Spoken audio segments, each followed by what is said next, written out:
Hay violencias que no pasan en la calle ni en casa, pasan en el trabajo, en ese lugar donde necesitas el sueldo para vivir y donde no puedes permitirte decir que no, donde el jefe manda y tú aguantas.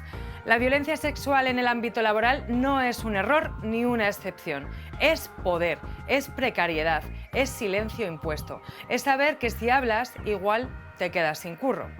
En Al Lío no hablamos de casos aislados, hablamos de un sistema que permite que algunos hombres crean que son dueños de las trabajadoras y de cómo ese abuso se sostiene porque lo personal se nos vende como privado, cuando en realidad es profundamente político. Hoy en Al Lío hablamos claro, datos, experiencias y propuestas desde el feminismo y el sindicalismo combativo. Como siempre, vamos al lío desde abajo y a la izquierda.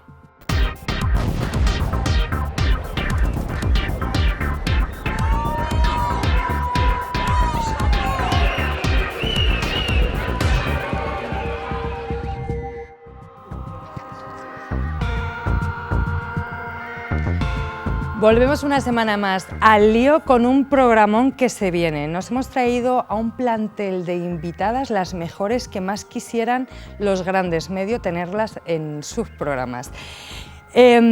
Y bueno, como en este programa siempre hacemos que os presentéis mejor vosotras, que lo vais a hacer mucho mejor. Empezamos por ti, aunque no necesitas presentación, que ya has estado aquí unas cuantas veces. ¿Qué tal, Bárbara Tardón? ¿Cómo estás? Muy bien.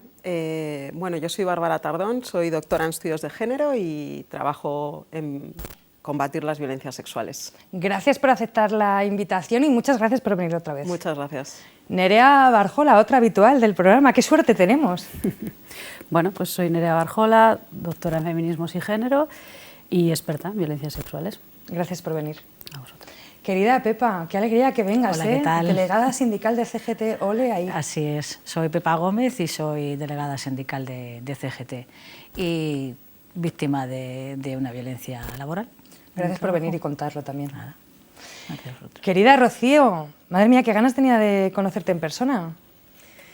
Pues muchas gracias por invitarme, eso es lo primero. Y mi nombre es Rocío Moya y soy cofundadora de Olimpia Abogados junto con mi socio y nos dedicamos básicamente a dar guerra en el sector jurídico y a ser pues muy feminazi, obviamente.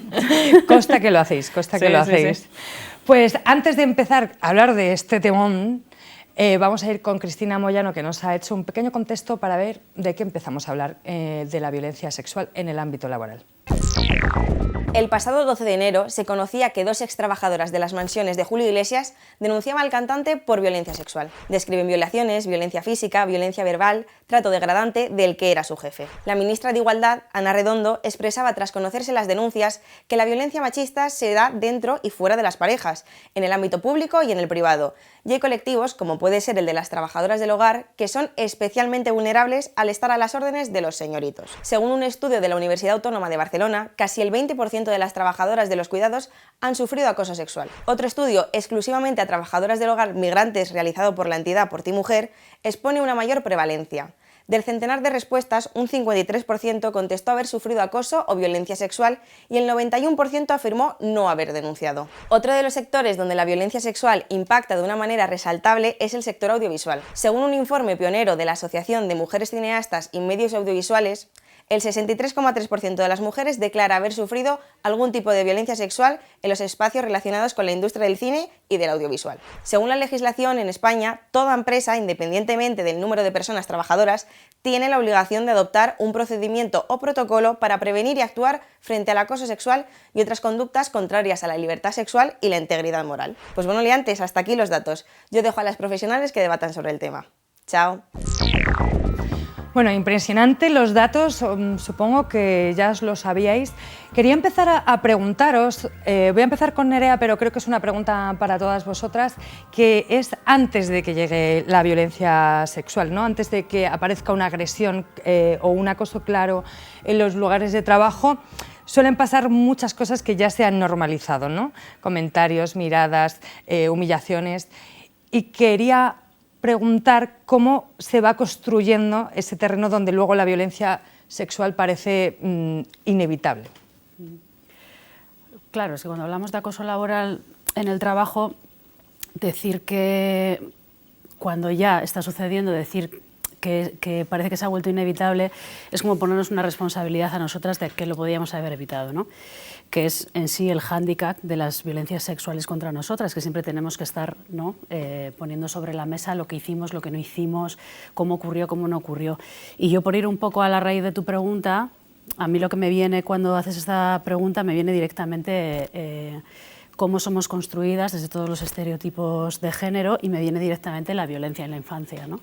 Y esa violencia en la infancia tiene como un amplio espectro de violencias, ¿no? Que son físicas, emocionales, sexuales, pero es un amplio espectro, y cómo se nos va domesticando y disciplinando para naturalizar las violencias sexuales, ¿no? y que forman parte de la estructuralidad, y que por lo tanto al naturalizarlas, bueno, pues parece que cuando llegamos a un espacio laboral ya es difícil poner el límite, porque realmente no las identificamos, porque, ¿no?, las tenemos absolutamente naturalizadas, ¿no? Entonces yo creo que la construcción de la violencia está dentro de nuestras biografías corporales y de nuestras biografías profundamente políticas, ¿no? Y que para cuando llegamos a enfrentar una violencia en nuestros espacios de trabajo o en cualquier otro espacio, pues ya hay una dificultad, primero, de identificarla, y segundo, de responder, ¿no? Creo que hablamos siempre, casi siempre, en teoría, ¿no? Pero quería preguntaros, le hago la pregunta a Bárbara, pero de verdad que podéis hablar todas. Desde tu experiencia, ¿qué cosas se siguen llamando malentendidos, bromas o cosas sin importancia en el trabajo y que en realidad ya son violencia? En general, las violencias sexuales contra las mujeres están completamente naturalizadas en los entornos laborales y en todos los espacios de socialización, y a menos que sea una forma de violencia sexual muy evidente, que ha sido representada históricamente de una forma muy evidente, todas las otras formas de violencias sexuales siguen siendo denostadas, o se sigue hablando de ellas, bueno, pues como tú dices, de una forma pues con un tono bajito, como una broma, despolitizadas por completo. El problema es que esas violencias sexuales forman parte, la broma, el chascarrillo, forman parte de todo un continuum de violencias sexuales comunicadas entre sí. Para que exista esa broma tienen que existir también otras violencias sexuales más evidentes y más graves todavía. Están entre ellas alimentadas. No sé qué pensáis vosotras dos, Pepa, pero también quería preguntaros, que quizás Nerea y Bárbara también quieran hablar de esto, en espacios que se dicen progresistas o de izquierdas, pues muchas veces cuando, y me pasa, y nos pasa creo que a todas, señalamos el machismo, ya es en plan, ya es la pesada de la feminista, ya estamos como en el feminismo, ¿no? Como todo esto de si todo es feminismo, nada es feminismo, ¿no? Como somos muy pesadas, ¿no? Sí, es un poco como el papel que nos toca, ¿no?, de tener que estar recordando constantemente lo que es correcto o no es correcto cuando te diriges a una compañera, sea de partido, sea de un sindicato o no, dentro del progresismo y de la izquierda. Entonces, cada vez menos, es verdad que cada vez menos los compañeros sí están más concienciados y yo lo escucho menos y de esto lo agradezco, pero es cierto que al final nos toca un papel que siempre nos toca, ¿no?, el recordar el que no está bien, ¿no?, que te estás dirigiendo a una persona que lo único que está haciendo es poner de manifiesto que pues una actitud que no es la correcta. Rocío, ¿cómo de ilegal, no sé, es estas violencias, o qué tipo de violencias aguantamos que parece que no lo son y que se han normalizado, pero que ya son violencias? Es que yo creo que nos hace mucha luz de gas desde pequeñitas, ¿no? Que es un poco lo que decías tú, de cómo desde que somos niñas ya nos van preparando. Entonces, hay mucho abuso reactivo también, ¿no? Para que cuando ya te pongas loca perdida, te digan, ¿ves cómo te pones? Si es que en realidad eres tú la que está exagerando todo esto, ¿no? Entonces, para llegar al abuso heavy, salvaje, que ya sí que puedes llevar a los tribunales, ha habido toda una preparación previa, ¿no? Entonces, nosotros siempre decimos que la realidad como tal, lo que haya pasado, no es relevante. Lo que es relevante es lo que puedas demostrar. Entonces, graba la vida. O sea, cuando sí, o sea, cuando ya llega a un punto que ya está, que si la bromita, que si esto, que si lo otro, que hay un revestimiento, ¿no?, de qué gracioso que soy, porque en realidad ni pizca de gracia, ahí graba, porque si no, no va a haber forma de poder demostrar. Envía emails, que quede constancia de alguna manera. Pero ¿nos parece que está tan normalizado, incluso, claro, en los trabajos, que es muy difícil como incluso para nosotras señalarlo o diferenciarlo? ¿Sabéis lo que os quiero decir? Sí, al final hay que ser realista, que dependes de ese sueldo para vivir. Entonces no es, me ha pasado esto, ya mañana lo hago sin pensar en las consecuencias. Y yo creo que obviamente ahí es donde está el kit de la cuestión, que a no ser que tengas una red de apoyo muy potente, pues te lo vas a pensar 5, 6, 10 veces. Entonces, no es una decisión sencilla que puedas tomar, ya está, así a la ligera, obviamente. Ya. Habría que sumar a esto que desde el punto de vista, o sea, cuando la vivencia es un entorno laboral, siempre el acoso y la agresión es lo que tú comentabas antes, que ya es lo último y que ahí entonces sí la gente puede reaccionar. Pero cuando hay el acoso con la broma, con el típico chascarrillo, la frase indecente, se asume por parte de los demás porque siempre se hace de una posición de poder. Es decir, normalmente no suele generarse entre iguales, que también, pero es mínimo, siempre va por parte de algún jefe, algún encargado, jefe intermedio. Entonces, la gente que está ahí, primero quisiera no escucharlo porque no quiere tomar partido. Porque te ves en una situación de que al tomar partido puede que también haya represalias. Claro. Entonces la soledad ahí de la persona, de la víctima, es mayor. Y lo que habría que hacer, bueno, en las formaciones, si es que existen, que son a veces escasas en las empresas, es que lo que hablamos de la red de apoyo empieza por tus propios compañeros y por ser testigos de eso.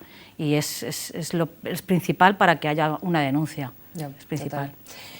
Quería entrar de lleno con la cuestión de que el caso de las extrabajadoras de Julio Iglesias, la causa en España lo ha archivado la Fiscalía por faltas de competencias. No sé si queréis decir algo sobre esto, porque creo que ha salido un artículo también de Vicky Rosell diciendo que sí que tiene algunas competencias, pero ha puesto sobre la mesa este caso una vez más, ¿no?, cuando son casos tan grandes, jefe poderoso, mujeres jóvenes, migrantes y en situación de dependencia laboral, ¿no?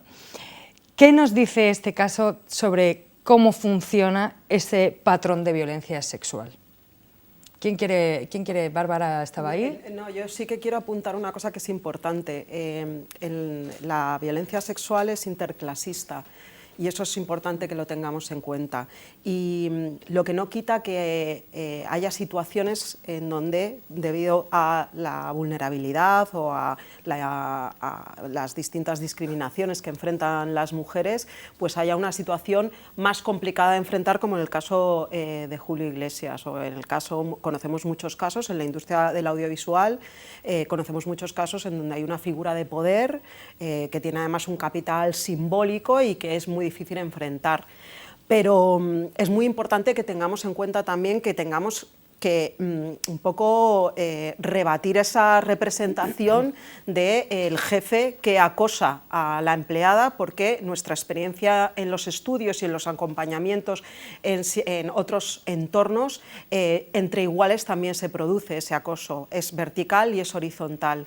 Y al menos para mí, lo fundamental es que no solamente exista un acompañamiento especializado y una red, como dice la compañera, fundamental, porque para que exista violencia sexual y acoso sexual tiene que haber un agresor, unos agresores, tiene que haber una víctima, unas víctimas, y tiene que haber un entorno que lo consiente. Exacto. Y por eso es fundamental que exista una implementación de la ley del solo sí es sí, que sí que pone al alcance de las víctimas esa estructura que pueda acompañarlas en el proceso. Y en ese sentido creo que es importante dejarlo claro, que sí que tenemos una norma que no se está implementando de la forma en cómo se tiene que implementar y que tenemos herramientas para enfrentar el acoso sexual laboral. Clarito. Luego yo también plantearía, o sea, que tenemos que pasar un poco por encima de la verdad jurídica, ¿no? O sea, quiero decir que tenemos que aprovechar.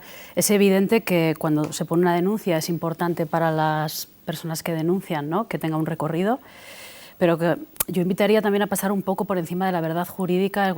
Hablo en el caso de Julio Iglesias, ¿no?, cuando la Fiscalía decide no actuar por falta de competencias. en teoría, como metáfora, competencias parece que no tienen nunca, ¿no? Ni la Fiscalía, o sea, quiero decir. Y creo que lo importante que ha ocurrido con Julio Iglesias es que ha puesto sobre la mesa, ¿no? De nuevo el debate y ha quedado perfectamente retratado, ¿no? Porque lo mezclas con imágenes ¿no? Muchos programas han mezclado imágenes de Julio Iglesias donde todo el mundo ha podido ver como era una práctica habitual en él, ¿no? El no consentimiento, ¿no? y el abusar físicamente de las mujeres que tenía enfrente. Entonces, se ha retratado y creo que tenemos que hacer un ejercicio de pasar por encima de la verdad jurídica y además darnos cuenta... Bueno, lo que estamos viendo es, ¿no?, violencia sexual. Claro, y darnos cuenta que esta idea de las pruebas, ¿no?, es que no todas las situaciones que se enfrentan son demostrables. Están las miradas, están las sensaciones corporales, está el que te tocan de una manera muy concreta, ¿no? Entonces, yo creo que tenemos que empezar a ampliar un poco el marco desde el cual definimos las violencias para poder ayudar a las mujeres a identificarlas y saber qué quieren hacer con ellos. Y que cuando se hace una denuncia pública se está buscando reparación, ¿no? Y que la justicia jurídica es como que es importante para aquellas que quieran tenerla, obviamente, y hay que apoyarlas y transitar ese camino con ellas, pero tenemos que empezar más a poner en valor no tanto la prueba, ¿no?, sino la denuncia pública y nuestra verdad, ¿no? Y sabiendo además que no todo es demostrable. Que además con el tema de Julio Iglesias se ha hablado mucho del tema de la presunción de inocencia, ¿no? Y como decía él, que es que no se estaba respetando ese derecho que él tenía. Y en realidad la presunción de inocencia es algo que se circunscribe única y exclusivamente a los tribunales. Es decir, la sociedad te puede juzgar, claro que sí, y es un juicio a nivel ciudadano. Obviamente no te puedo condenar porque no soy quien para poder condenarte, pero sí que por lo menos que haya una crítica social y que llegue a algo. Porque estoy muy de acuerdo con lo que has dicho antes de quienes lo permiten, al final es el tejido que hace que todo esto se perpetúe. Porque si no se permitiera, si este señor ya mañana todo el mundo le ha cancelado, nadie le invita a nada, ya está, Julio Iglesias ya está. No da igual que no llegue a nada las denuncias en los tribunales, pero yo creo que pues sería una satisfacción muy grande decir por lo menos este señor ya es nadie. ¿Va a ocurrir? Pues no. También ha habido un debate entre feministas con cancelación sí, cancelación no. Bueno, nuestra experiencia es que a quien cancelan es a las mujeres que revelan el secreto y revelan la violencia. Exacto. Esa es nuestra experiencia. Ese es el castigo, claro. Y yo añadiría que la sociedad sí puede condenar y de hecho a las mujeres nos condena todo el rato, ¿no? O sea, la pena impuesta es la que tenemos nosotras constantemente, cada vez que rompemos el silencio, cada vez que abrimos la boca, hay represalias en nuestro trabajo, hay represalias en nuestra vida pública, hay represalias en nuestra sociedad, en nuestra familia.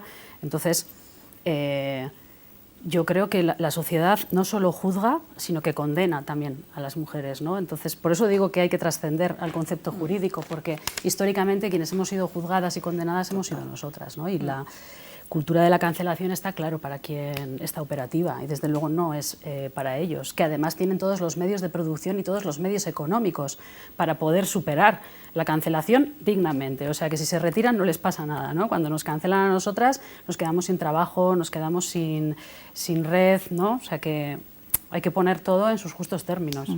Además, yo creo que en ciertas profesiones, como pueden ser cargos públicos, médicos, o enseguida se les dice que se aparte de su labor, ¿no? por ser asépticos, para evitar que pueda pasar más. Y bueno, a personajes como este, pues es todo lo contrario, ¿no? Si pides que se le cancelen pues conciertos o visitas o tal, bueno, pues poco menos que le estás tú acosando a él en vez de ser al revés, ¿no? Luego si pueden permitir el lujo de hacer todas las entrevistas del mundo y ganar dinero con esto, pero no se les puede apartar de su profesión, que es donde también generan muchas veces el acoso, ¿no?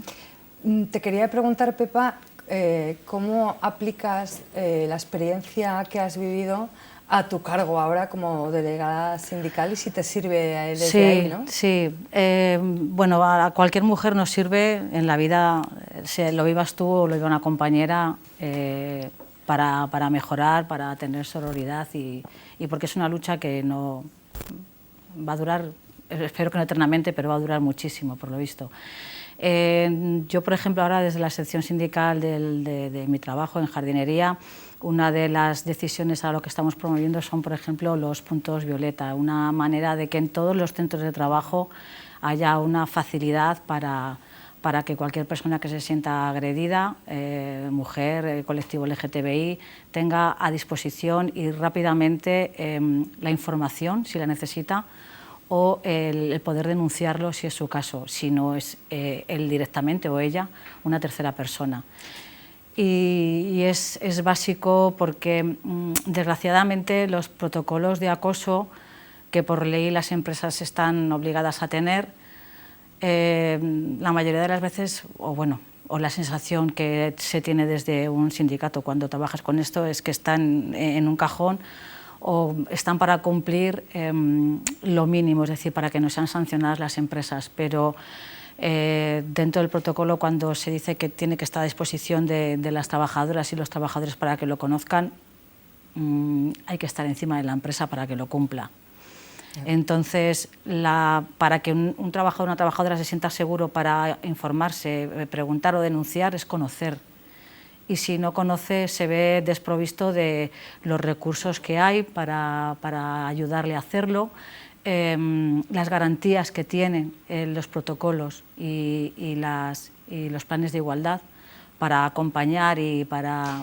Entonces, si no lo conocen, no lo van a hacer. Y una manera, nosotros lo que estamos haciendo, es verdad que la empresa en nuestro caso lo ha hecho por obligación, porque se lo hemos requerido, pero nosotros lo vamos a hacer todavía más cercano con estos puntos violeta para que, para que puedan acceder a ello rápidamente. Bueno, Pepa, que habla desde su experiencia, que una de las cosas que me ha dicho antes es, pues es que yo quiero contar lo que me pasó, igual este Sí. es el momento, si te apetece. Sí, cómo no, voy a intentar ser rápida y escueta. Pues en mi caso fue, además yo era trabajadora temporal, no llevaba ni un año y el contrato era temporal, o sea que, pero bueno, eso no me impidió hacerlo. Me encontré en una situación de acoso en el trabajo sexual por un compañero que era un superior mío y que se dedicaba a decirme cuando podía, siempre que podía aprovechar el momento, pues frases verdaderamente pornográficas y que no vienen al caso. Esa vez pues le explicas que no puede realizarlo ni aquí, ni en el entorno laboral, ni en la calle, ni a ninguna mujer, ni a ningún ser vivo, ¿no? La segunda vez ya le amenazas con que si hay una tercera, pues evidentemente lo vas a denunciar. Y una tercera, con testigos en todas las ocasiones. Y nada, lo primero que hice, porque en aquel momento no estaba la sección sindical, fue hablar con los delegados de prevención, que en el comité de empresa somos mayoría, la CGT.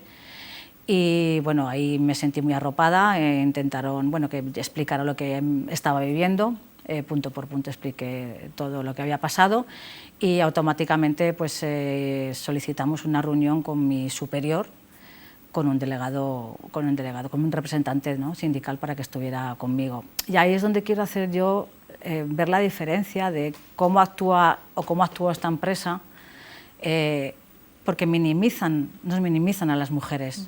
O sea, tú lo estás pasando mal porque además sabes qué es lo correcto, qué es lo que tienes que hacer, pero no quieres que te esté pasando, porque al final, los riesgos personales o laborales los decides tú, ¿no? Pero cuesta decidir que quieres pasar por ello.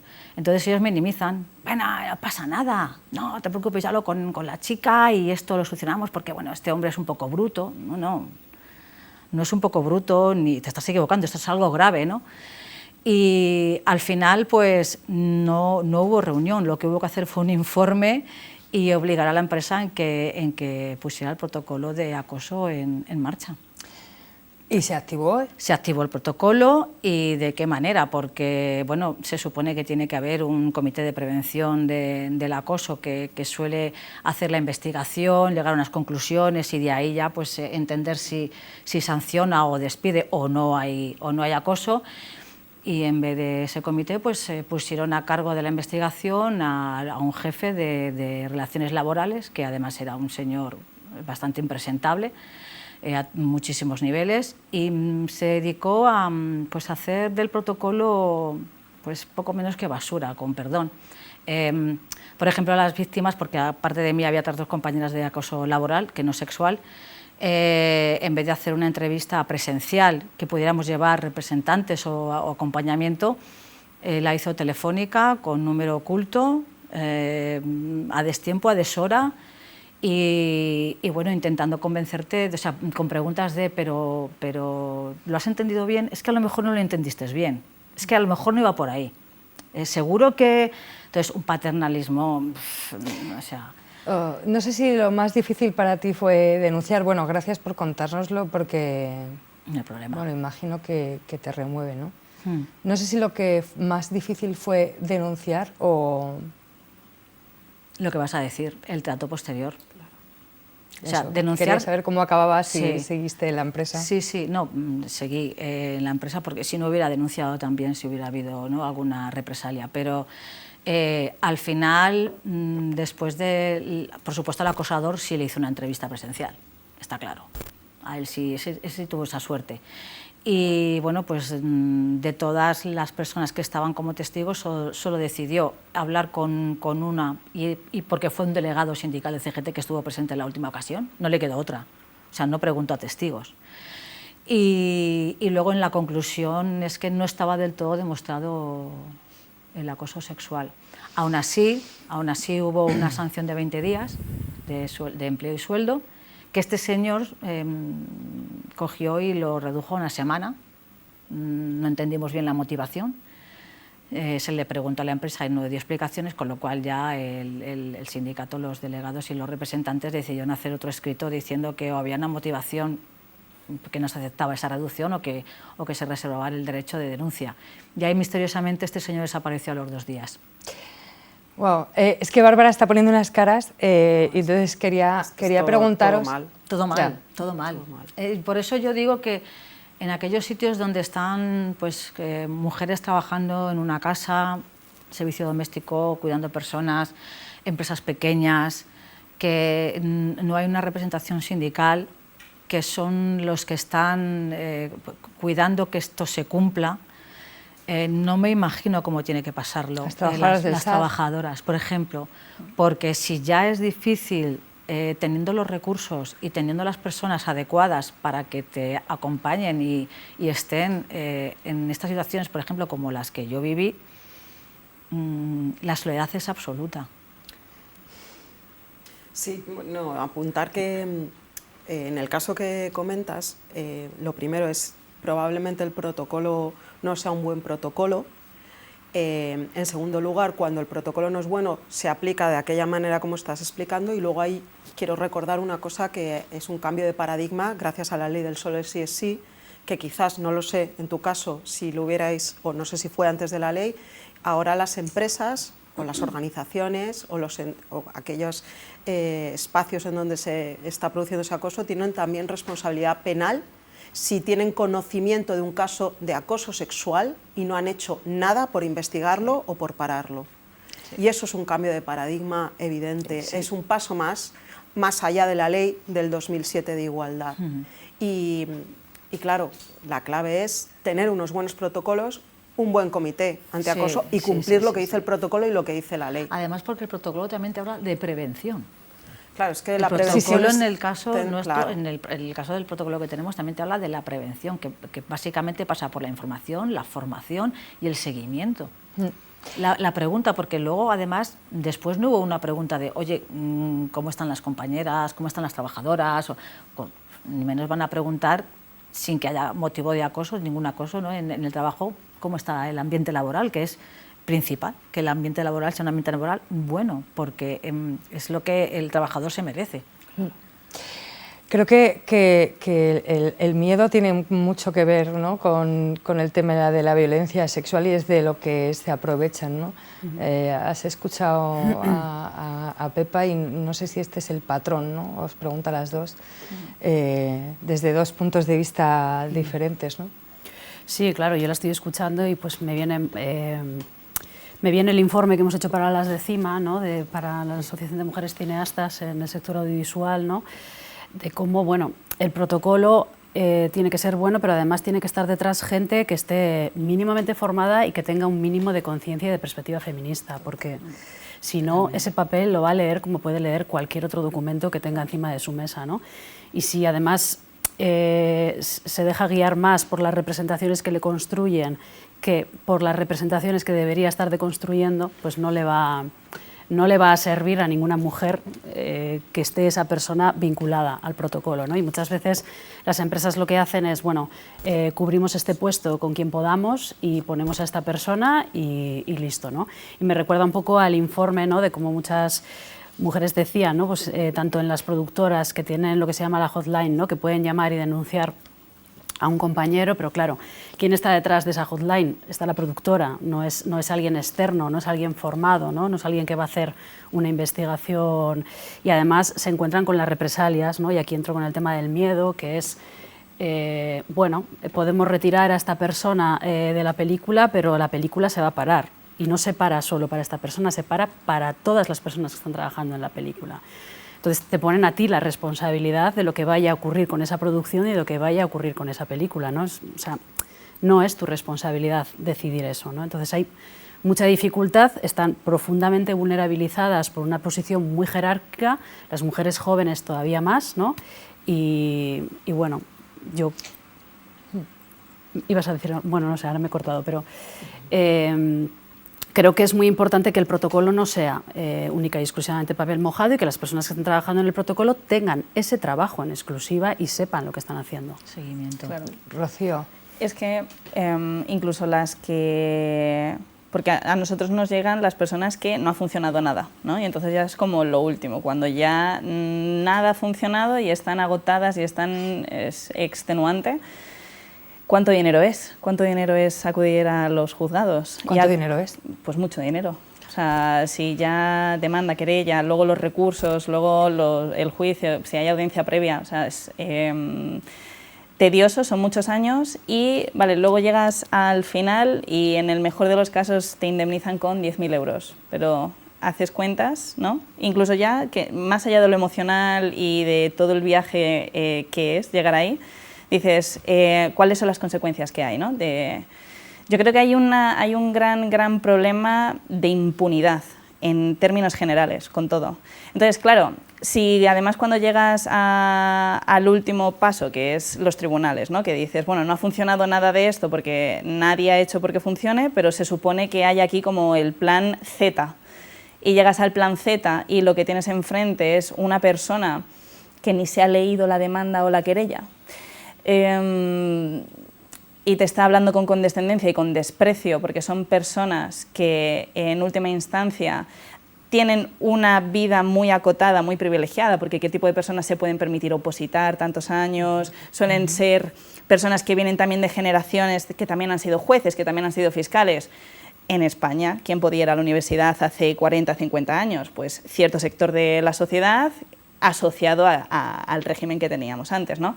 Entonces, creo que es como una pescadilla que se muerde la cola, que es muy difícil de romper y que solamente la rompen pocas personas, y entonces lo que has dicho tú antes, esa soledad tan grande que hay.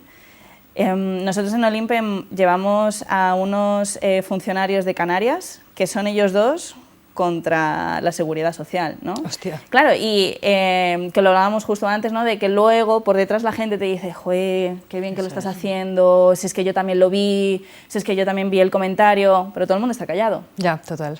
Y al final estás tú ahí diciendo, Ya. ¿cómo gestiono yo esta situación? Y luego también emocionalmente tú, que acabas la jornada laboral y dices, bueno, yo hago lo que puedo, pero si en última instancia la persona que me tiene que escuchar ni le interesa, cuando te está escuchando está con todos los sesgos ya teniendo una imagen sobre ti, ¿no? Porque muchas mujeres que denuncian, como, ¿y qué has hecho tú para dar pie a esta situación? ¿No? Eres una guarra, eres una puta. Entonces, son tantas las aristas que al final, que haya un protocolo o no, no te garantiza nada, porque es que quieran aplicarlo o no. Total. Tú decías antes que la violencia sexual rompía las barreras de la clase. Eso ha sido un apunte que has hecho muy importante. Sí. Y quería, bajo esta cosa que decías, preguntaros por los sectores diferentes, ¿no? Porque el informe de CIMA, que lo has citado y que lo ha citado Cristina Moyano en la pieza de datos, habla de la violencia sexual en el sector audiovisual, que es brutal, las cifras, pero también habla de del sector cuidados. Bueno. El informe de CIMA no habla del sector cuidados. El informe de CIMA lo que sí que nos dice en relación a lo que estás comentando es que la prevalencia de la violencia sexual es mayor del 60% y que todas las profesionales de la industria, es decir, desde una maquilladora, peluquera, hasta una directora de fotografía, todas han sufrido violencia sexual. Con lo cual, la respuesta es sí. De una forma u otra, todas las mujeres enfrentan violencia sexual. Luego, cuando tienes más privilegios, pues puedes enfrentarte también a poder pagar a unos buenos abogados si vas por la vía judicial, o puedes tener, bueno, pues un entorno que te proteja, pero la realidad es que de una forma u otra, al menos el informe, porque los hallazgos son los que son, y es que todas sí que han vivido alguna forma de violencia sexual en el sector del audiovisual.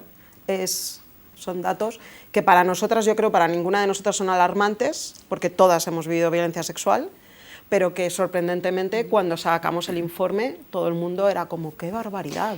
Justo eso es lo que iba a decir, ¿no? Que lo sufren todas las mujeres que trabajan en el ámbito de audiovisual, pero también lo sufren las mujeres que se dedican al sector de cuidados, ¿no? Como que en todos los sectores del ámbito laboral, ¿no?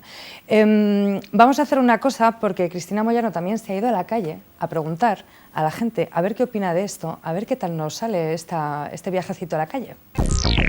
Hola liantes, hoy hemos salido a la calle para preguntar sobre acoso sexual, un tema que estaba en nuestra agenda, pero que la actualidad hace que sea incluso más relevante.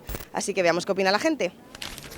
¿Cómo definiríais vosotras el acoso sexual? Como una putada y un lastre de la sociedad, no sé. Bueno, es la invasión de la otra persona. Malo, ¿no? Sería malo el acoso sexual. No creo que sea del agrado de nadie. Algo que muchas veces pasa y no somos conscientes de que es acoso sexual hasta que lo hablas con alguien y te dicen, eso es acoso. Ejercer superioridad sobre una persona de lo del sexo contrario normalmente, aprovechando pues la posición laboral, social, económica. Una falta de respeto, sobre todo porque va contra de lo que quiero yo como persona y como individuo. Una barbaridad. Fue muy mal, ¿no? Eso no se hace. Una de las peores cosas que puede hacer el ser humano. Vergonzoso, no se puede permitir eso. ¿Y ustedes sabrían cómo actuar si presencian un caso de acoso sexual en su empresa? Llamando a la policía, a la asistente social, a quien sea. Y si es un tío de estos asquerosos, matarlo directamente. Tendría más coraje si es a una compañera en ayudarla que si a lo mejor me pasa a mí. Creo que si me pasase a mí a lo mejor le quitaría importancia o no sé, tendría mucho miedo o dudas de cómo actuar. Y claro, depende también quién realice el acoso sexual, ¿no? Si es un compañero, pues vas a recursos humanos. Claro, en el caso del que sea el jefe, pues ya habría que ir a la policía directamente. Trabajo de árbitro, sí que se podría dar el caso de que a lo mejor un entrenador acosara sexualmente pues, de un niño o algo. Supongo que informaría a la federación y principalmente al gestor del club para que lo supiese. Hablaría con la persona a lo mejor que está siendo acosada para ver cómo se siente y que me explicase un poco y después ir a mi superior y explicarle todo. Yo creo que primero se lo diría al compañero, le diría tú, para un poco, y si veo que no para, pues ahí ya sí que le digo al jefe y que le jodan y lo saquen. Pues supongo, primero intervendría y después lo denunciaría donde tuviese a la empresa, a la dirección, el protocolo a seguir, que supongo que en mi empresa lo hay. Cuando tú te encuentras en la situación es muy difícil actuar. Llamar a la policía y pegar un tortón al otro. ¿Y usted a quién acudiría? ¿Al sindicato, a recursos humanos, a su jefe o jefa? Más que recursos humanos, yo creo que el sindicato, porque el recursos humanos no deja de ser un apartado más dentro de la empresa y no creo que se fuera a manchar mucho las manos para defender a un trabajador, quiero decir. ¿Y sabéis si en vuestra empresa existe algún tipo de protocolo para el acoso sexual? Yo en las empresas en las que trabajé, hasta donde sé, cero patatero, y si existía, nunca nos lo hicieron conocer o nos lo enseñaron o cómo había que actuar, o sea, nada. Te dan una formación para el trabajo, pero en ningún momento te dicen qué tendrías que hacer en caso de eso. Sí, en la mía sí que hay. Sí lo hay, sí lo hay. Ostras, pues yo creo que no me suena ahora mismo ningún tipo de protocolo. No había nada. Yo en la última en la que estuve sí que lo había y además lo hacían mucho hincapié en que existía el protocolo antiacoso, que cualquier cosa que le pasase a alguien o que viésemos otro compañero, que fuésemos a informar directamente a la persona que llevaba todo el protocolo y ya lo pondrían en marcha ellos de forma privada. No, en la mía no. En la mía sí, porque trabajamos con niños. ¿Y qué opina usted sobre la frase que dicen de que ahora a las mujeres no se nos puede decir nada? Pero a algunos hombres les cuesta asumir que las mujeres tenemos opinión, que tenemos derechos y que no se nos puede invadir nuestro terreno. Yo creo que nos pasamos un poco, las mujeres. Pues yo creo que los que dicen esa frase son los que precisamente seguro que realizan ese acoso sexual, porque los hombres que tienen la mente totalmente tranquila y son buenas personas no creo que estén preocupados en decir esa frase porque saben que no actúan mal. La verdad que no la entiendo. ¿Desde cuándo no se le puede decir nada a las mujeres? Hay que tenerlas respeto como si fuese una persona normal, no hay que creerse en ningún momento superior. Obviamente si estás por la calle y ves a una persona y le tiras un piropo como antiguamente, pues está mal. Decirlo simplemente ya es machismo de alguna manera. No es que no se puede decir nada, es que tienes que tener cuidado con las palabras también. Por un silbido a una mujer ya te meten preso. No, tampoco. O decirte guapa, ya te meten preso. Eso no, eso es mentira. Entonces eres muy guapo tú. Hay chicas que no se les puede decir nada y otras que se habla perfectamente de todo sin ningún problema. Últimamente el caso más sonado ha sido el presunto caso de acoso sexual y agresión de Julio Iglesias a 2 trabajadoras. ¿Qué opináis de estas denuncias? Me lo creo totalmente. O sea, es que solo tienes que ver entrevistas y vídeos de los años 80, 90, como acosaba sexualmente a las presentadoras que no querían ningún contacto y él las obligaba, por ejemplo, a darles un beso. Así que si hace eso alguien delante de la cámara, con gente que también tiene poder, porque son periodistas y tal, gente famosa, que no harán con empleadas que encima venían de sectores bastante humildes y tal. Vaya, me lo creo totalmente. Que eso estaba cantado. O sea, este señor, por definirle de una forma educada, debe haber sido un sobón toda su vida y debe haber invadido todo lo que haya podido. Vamos, estoy absolutamente segura. Si es verdad, ya te digo que lo cuelguen. No digo que estas chicas no tengan razón, ¿eh? Si la tienen, va por él. ¿Y si no la tienen? La presunción de inocencia, ¿no? Presunción también de veracidad. Yo no tengo por qué dudar ni de uno ni de otro. Simplemente espero que la cosa se sustancie y que se demuestre o no. ¿Y ese quién es? ¿Julio Iglesias? ¿Quién es? Pues bueno, liantes, hasta aquí las respuestas. No sé si es que hemos tenido demasiada suerte con los entrevistados, pero parece que cada vez hay más conciencia. Así que nada, os dejo a vosotros para que debatáis sobre el tema. Nos vemos el programa que viene. Chao.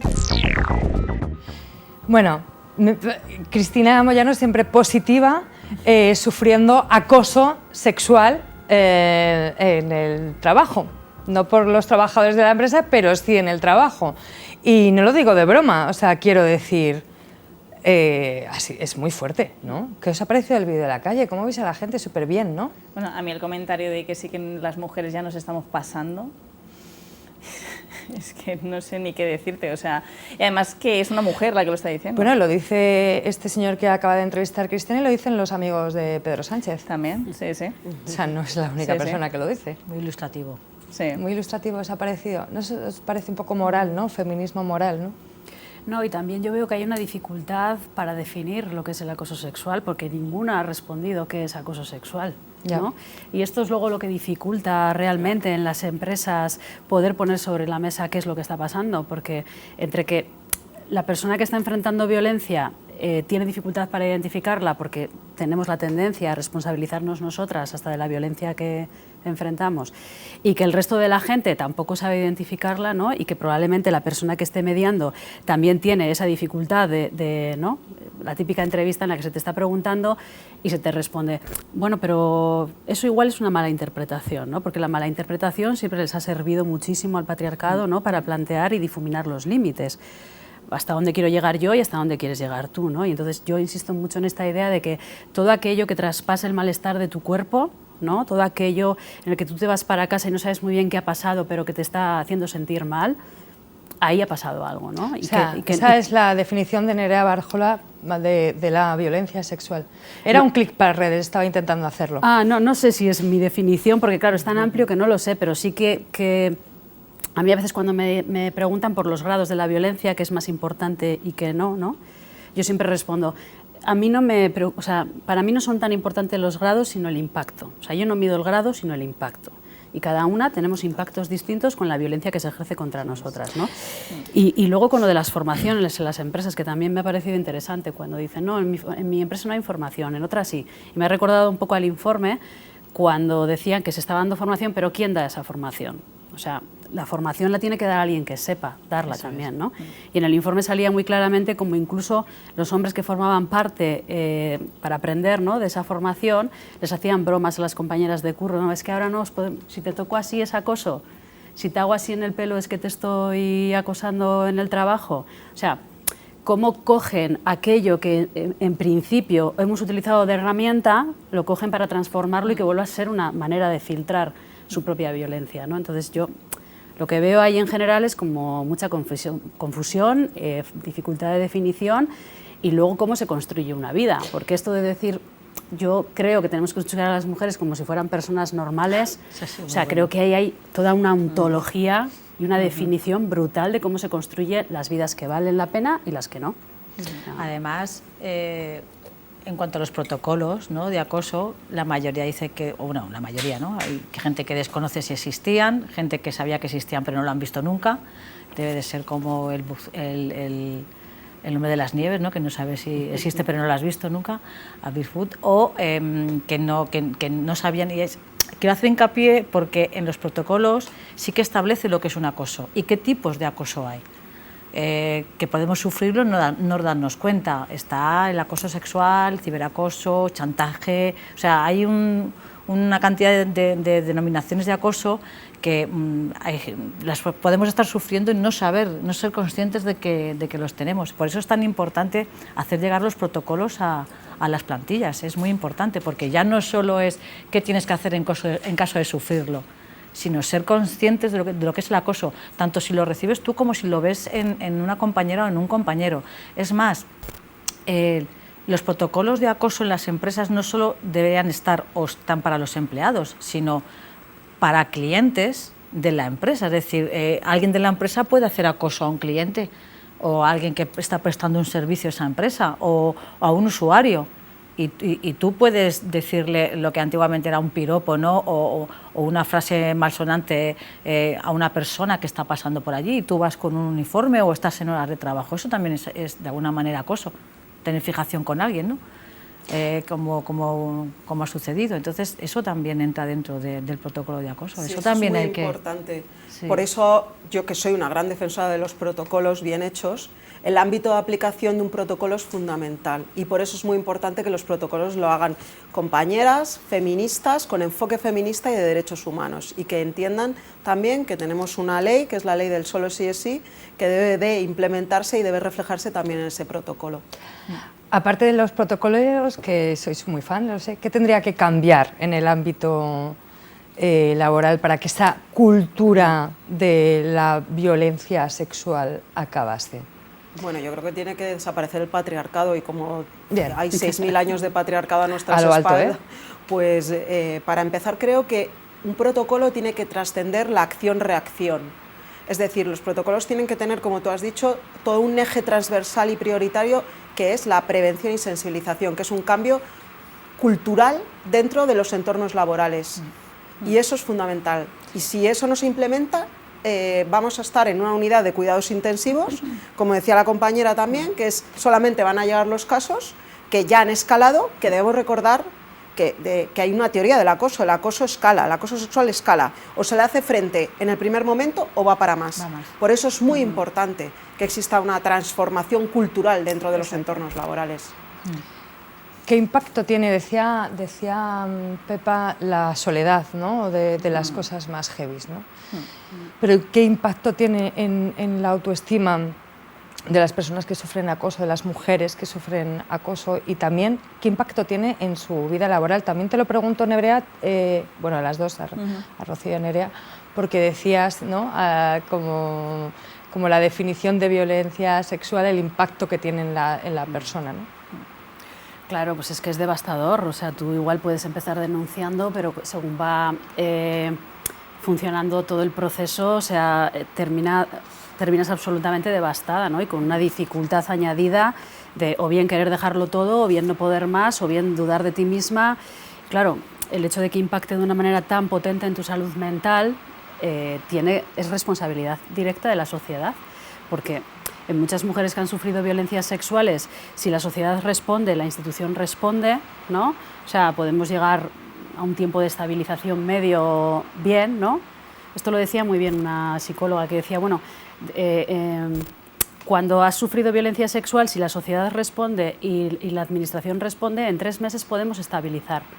Pero si no estabilizamos en esos 3 meses porque la sociedad no está respondiendo y la administración tampoco, o sea, pueden llegar a ser casos de depresión profunda, muy grave, incluso, ¿no?, autolíticos. O sea que yo creo que tenemos una responsabilidad tan brutal de las violencias sexuales que cuando hablamos de la violencia sexual de manera individual estamos profundamente equivocadas, ¿no? O sea, las violencias sexuales son colectivas y solo podemos enfrentarlas de manera colectiva. Y yo creo que debería haber consecuencias también para las personas que no hacen nada o que durante todo ese proceso lo único que hacen es dificultarlo todo, ¿no? ¿Alguna cuestión punitiva? Que hubiera consecuencias en el sentido de que no hubiera una impunidad total de que ni te lees lo que te llega, traspapelas, tratas con total desprecio a la víctima. O sea, nosotros hemos puesto quejas ante el Consejo General del Poder Judicial porque han hecho preguntas completamente fuera de lugar y de las cosas más soez que yo he escuchado, que en un contexto laboral está completamente, cuanto menos, fuera de lugar, pero como te lo está haciendo un juez, pues ya está, ¿no? Como que tienen el pase total para decirte lo que quieran, para hacer lo que quieran. Te llega el informe del fiscal y es una línea escrita a mano que pone no procede, firmado, y ya está. Entonces, ¿hasta qué punto, si a esas personas nunca jamás nadie, nada, no hay consecuencias de nada, van a cambiar? Es que ni se lo van a plantear, porque no consideran que están haciendo nada. Un juez para los jueces. Es que están los jueces, los médicos, después está Dios y el resto de los mortales. Entonces, claro, si también hay un endiosamiento total de personas que lo que han hecho ha sido memorizar leyes. Es el cuarto poder. Claro, y recitarlas ante una serie de personas con una cantidad de sesgos brutales que vienen de contextos hiperprivilegiados y que no han tocado césped como tal de la vida real. Claro, cuando llegan las víctimas, que ya es el último escalón de que están completamente extenuadas, la visión es: ¿qué has hecho tú para llegar a este punto? Esa es la mayoría. Luego tenemos pequeñísimas excepciones que se agarran ahí a clavos ardiendos y dicen no, porque no es así. Cuando tenemos un juez o una jueza que escucha, que te trata con respeto, luego perderás, ganarás, no sabemos, pero que te trate con respeto, salimos diciendo ¡wow! ¡Qué locura! De lo poco común que es. Ya. Entonces, si no hay consecuencias para esa gente. Quería preguntarte, aunque esta pregunta es para Bárbara, pero quería saber qué pensabas tú y qué pensabas las demás. Y es que Bárbara decía que ya hay una ley, que es la del sí es sí, ¿no? Sí. Entonces, por un lado, a ti te quería preguntar si se está implementando. Ella decía que no, vas a decir que no, estoy segura, pero a ver qué piensas. Sí.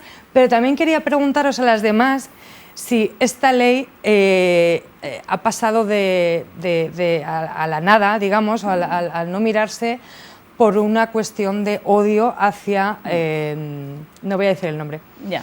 Irene Montero. Es que si digo Irene Montero es como ya, adiós, chao, ¿no? Sí.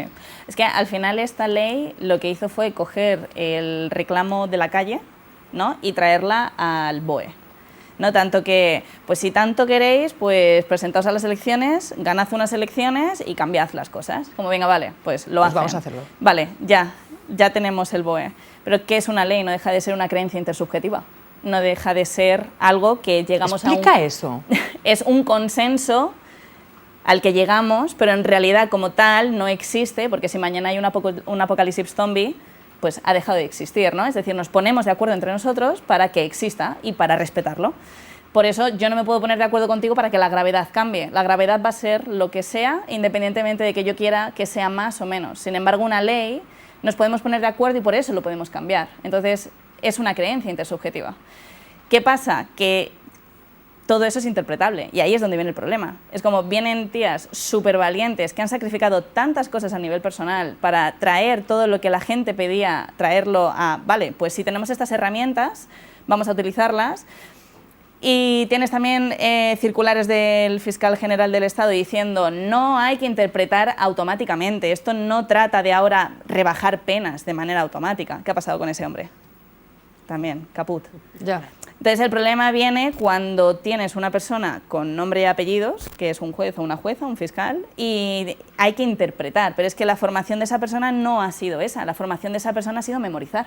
Ya. Entonces es muy complicado. Importante. Pepa, como cegeteña o cegetense, ¿qué opinas? Cegetense. ¿Cegetense te gusta más?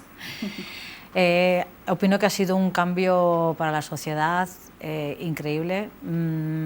Con los años se verá lo importante que ha sido. Tenemos que defenderlo a muerte, independientemente de los sectores que lo acosan y que quieren hacernos a las mujeres ahora las malvadas de esta historia y las que vamos a por el género masculino y que, bueno, en fin, no son un privilegio, es un derecho, son nuestros cuerpos, nuestras vidas y tenemos que defenderlo con sangre si hace falta y todas juntas.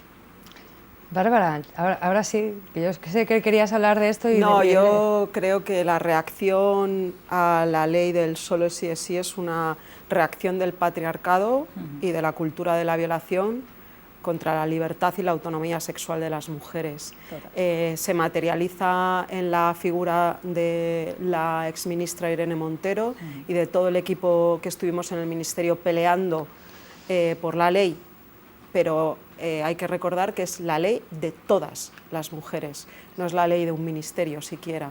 Y la reacción extremista, ultraderechista, patriarcal y antifeminista contra la ley es porque el derecho a la libertad sexual sigue sin querer alcanzarse, porque es la base del patriarcado y de nuestra cultura de la violación. Gracias, compañera, por hacer esta ley y por estar ahí, de verdad. Gracias a todas.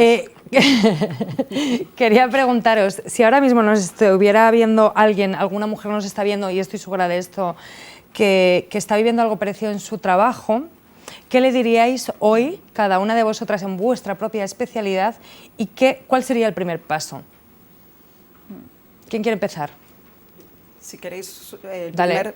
primer paso sería contárselo a alguien de mucha confianza, de muchísima confianza de su entorno cercano, y el siguiente paso sería que investigara esa persona junto con alguien, que no vaya sola, en ningún caso esté sola, y que investigara cuál es el canal de denuncias y el protocolo que hay a su disposición. Ese sería el primero, y ya hay un montón de pasos más. Sí. ¿Estáis de acuerdo con esto? Sí, yo completamente. Protocolo Y sabido, yo sería muy pragmática y diría, dale a grabar al botón, guárdate el teléfono y graba, para que quede constancia. Tarjeta SD. Muy bien. Sí, yo añadiría, bueno, creo que es súper importante el acompañamiento, estar bien rodeada. Pero, o sea, mi consejo principal sería que estuviese bien rodeada y acompañada, porque igual no las personas de su entorno, pero sí hay otras personas que estamos para acompañar y estamos disponibles. Entonces, esta idea de búsqueda de esas personas, de tus iguales que te puedan ayudar, pero yo extrapolaría un poco la responsabilidad hacia lo social. O sea, es como, en función de las preguntas que nos hacemos, generamos una respuesta y generamos un entorno concreto, ¿no? Entonces, para mí cuando salen, por ejemplo, situaciones como la de Julio Iglesias, o quiero recordar a Adolfo Suárez, que ha pasado mucho como ¡ostras, qué por fuerte encima, eso! A mí lo que me gustaría plantear es que como sociedad, cuando planteamos la pregunta ¿por qué ahora?, ¿no?, en referencia con todo el tiempo que ha pasado, ¿por qué ahora?, yo creo que la pregunta no es esa. La pregunta no es ¿por qué ahora?, sino ¿por qué entonces?, y por qué sigue sucediendo ahora, y por qué no hemos puesto las herramientas entre entonces y ahora para que deje de suceder. Entonces, si nos hacemos esa pregunta, igual podemos dejar de dar vueltas al mismo chocolate, ¿no? Y podemos dejar de estar en rotonda y empezar a poner herramientas sobre la mesa de cómo acabar con las violencias sexuales. Pero si seguimos haciendo la pregunta de por qué entonces, que en realidad es correr una cortina de humo, ¿no?, y no permitir que hagamos un debate serio, profundo y político, pues entonces seguiremos en rotonda. Os quiero esa tanto. Mujer, sí le diría, perdona, yo a esa mujer sí le diría, porque yo fue una de las reflexiones que tuve que hacer, a pesar de que yo soy una mujer muy concienciada y he tocado este tema por otros ámbitos mucho, me costó, Además lo decía una de las entrevistadas en la calle, ¿no? Que sería mucho más fácil para ella ayudar a una compañera que para sí misma. Es que piensen las que van a venir detrás. Es automático. Por ti y por todas nuestras compañeras. Efectivamente, los miedos que tú puedas tener a tus represalias, a perder el trabajo, a que te etiqueten después, porque esa es otra, luego te etiquetan, no hables con ella que te denuncia por menos de nada, tal. Es pensar en el trabajo, en la pequeña labor que tú vas a hacer, es un gran trabajo para el futuro. Aunque sea un paso para ti gigante y sin embargo pequeño para otros, es una labor de futuro increíble, porque las que vendrán detrás, por eso también tienen tanto miedo las empresas a activar los protocolos, porque cuando un protocolo funciona, la denuncia se lleva a cabo y hay un despido o una amonestación o una sanción, funciona, y cuando funciona hay más denuncias. Salen, tarde o temprano van a salir más denuncias, porque entonces es cuando te ves, cuando la víctima se ve que está acompañada, que tiene las garantías, que tiene los recursos, que no va a pasar nada porque lo haga. Entonces, por eso las empresas temen mucho que un protocolo funcione. Alentador que sabía soy, os quiero tanto. Quiero la última como pregunta para los últimos minutos de gloria de Al Lío con vosotras, es desde vuestros ámbitos distintos, ¿qué tenemos que hacer colectivamente, en plan sindicatos, feminismo, leyes, organización, para que esto deje de ser un silencio impuesto, ¿no? Esa soledad que decía Pepa, ¿no? Pues seguir dando guerra. Es que es así de simple. Y que cuando, a mí me acuerdo una vez, una señora me dijo que si bajaba un poco el tono, llegaría más gente. Bueno, pues aquí estoy. No sé a cuánta gente llegaré, ¿no? Pero seguir dando guerra, seguir siendo incómodas, y en el camino vas encontrando mucha gente que opina igual que tú. Entonces, sola no estás. Total. ¿Quién quiere seguirle? Yo te creo, hermana. Muy bien. Qué bonito. Muy bien. Yo creo que tenemos que seguir estando juntas, resistiendo y exigiendo al Estado que cumpla sus responsabilidades en la protección y garantía de derechos de las mujeres. Y ahí el feminismo es fundamental. Genial. Todas tenemos que saber cuáles son nuestros derechos y reivindicarlos. Sí, y yo añadiría que las violencias sexuales son colectivas, pero que tenemos que hacer un trabajo individual muy profundo para no solo reconocerlas, sino para situarnos fuera del marco de la no credibilidad, del estereotipo y de la no reparación, ¿no? Y también quiero lanzar una idea que a mí me parece importante y que tiene que ver con que hay algunas mujeres que pueden dar la cara y otras que no pueden, hay algunas mujeres que pueden denunciar y otras que no pueden, hay algunas mujeres que necesitan una trayectoria diferente a otras, y para mí es importante como dejar claro esta idea de que somos red y que mientras vosotras no podáis, nosotras podremos, y cuando nosotras no podamos, vosotras podréis. A mí esto me parece importante. Muchas gracias. Me dais y nos dais un horizonte de esperanza, que eso es muchísimo. Gracias por estar aquí y gracias a vosotras por estar aquí, y que acabe el patriarcado. Nos vemos el domingo que viene.